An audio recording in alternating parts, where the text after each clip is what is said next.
Hello students, my name is Manoj Kumar Sinha and I am the physics faculty, BTech from IIT BHU. Here I am going to discuss this triangle rule of vector addition. So see here, it states that in a triangle, see here, in a triangle,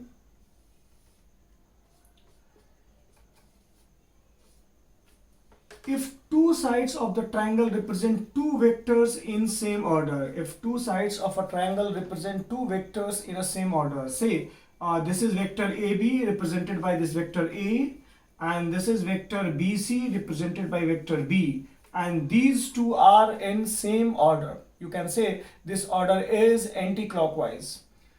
Then the third side will represent the resultant of these two vectors in opposite order. So here you are having this is the resultant in opposite orders. Focus here students. Here these two vectors are in same order, whereas this vector is in opposite order. And here we can write here this vector C is equal to vector B plus vector A. Here vector C is equal to vector A plus vector B. So students, here we have to add two vectors. So see here, suppose we want to get the magnitude of resultant vector and its direction. So see here, if we are having two vectors, suppose we are having this vector A and here you are having another vector B, and we have to add these two vectors.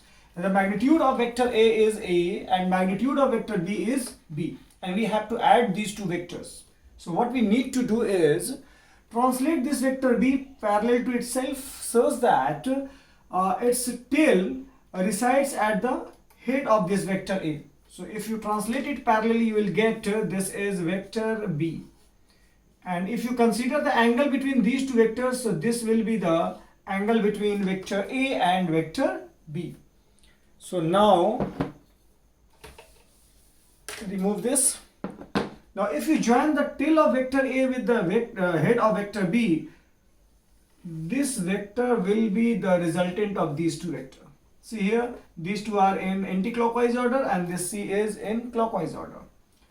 So next we have to calculate the magnitude of C in terms of magnitude of A and B and its direction. How will calculate the direction?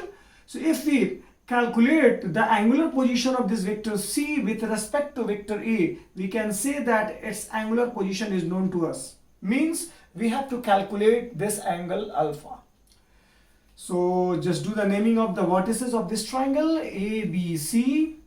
So here we have to do some construction. Draw perpendicular from C on the extended part of this AB. You know this BC is B. So here the base will be B cos theta. Similarly, this is BC is B, so this perpendicular will be the B sin theta. So see here, the right angle triangle ACD, in right angle triangle ACD, can we write here this AC square is equal to this AD square plus CD square. And we can write here C square is equal to AD is A plus B cos theta. So this is A plus B cos theta whole square. And plus CD is B sin theta. So this is B sin theta whole square. Now expand this, you will be having this A square plus this B square cos square theta plus 2AB cos theta and plus B square sin square theta. So see here A square, and you can take out common B square from these two terms, and we can write here B square and cos square theta plus sin square theta will be 1 and plus 2AB cos theta. So see here, if A and B and theta are known to us, then we can easily get the value of C. Similarly, students, you can get the value of alpha here. You can write this tan alpha. Tan alpha is the perpendicular by base. So here the perpendicular is B sin theta divided by this A plus B cos theta. So if A, B and theta are known to us, then we can easily get the value of alpha. Thank you.